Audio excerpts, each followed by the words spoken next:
tog vikenda u Lipiku započinje kupališna sezona.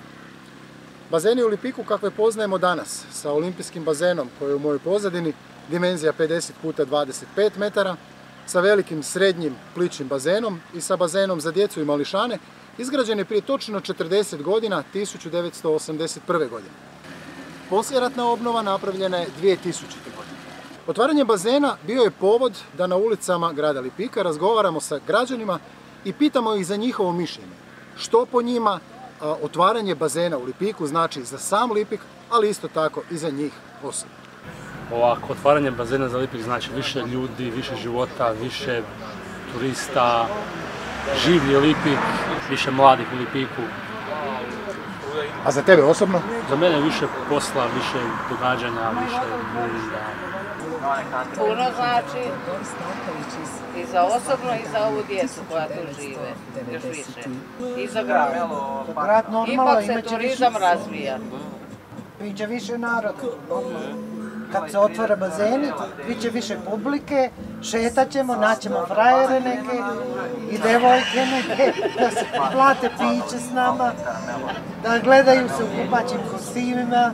Ja sam Saša iz Koprivnice i nisam lokalac, ali sam ovdje već drugu godinu za redom. Osobno se radujem otvaranju, prošle godine sam uživao plivajući i vidio sam da puno ljudi dolazi ovamo iz Lipika i iz okolnih mjesta, onako da je živo mjesto gdje se svašta dešava, tako da evo, osobno se radujem. Pa smatram da jako doprinosi gradu, pošto je turistički grad i jako puno ljudi iz okolnih gradova dolazi i lijepo je vidjeti grad kad je pun ljudi i kad se nešto dešava.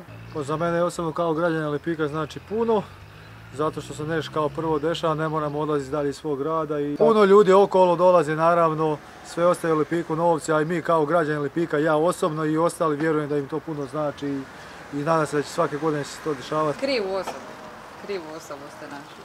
Pa za mene, pošto sam tu, 20 metara puno. Ali recimo lani nisam bio, nijednom, prekladi sam bio jednom ili dva put. Šta će ja tu doći? Mogu tak pivo popiti u prvom kafiću. Ali općenito gledano šta to znači za Lipik? Dobro je, pozitivno, u svakom slučaju. Pa svakako da su bazeni u Lipiku značajni i za domaće stanovništvo, tako isto i za okolne gradove i mjesta. A meni osobno također isto. Imamo se gdje osvježiti, imamo se gdje u vrućim danima okupati i taj program svakako treba zadržati po svaku cijenu. Pa za Lipik znači jako puno, a i nama će to isto dobro doći. Ali će doći, pretpostavljam, puno više ljudi sa strane i mislim da ćemo svi dobro raditi. Ne samo ni na bazenima, nego općenito svi mi u gradu. Za mene je srce Lipika i motiv da Lipik kao grad opstane. I to je perspektiva, budućnost za mlade i tradicija i uspomena na neke prošle dane i budućnost.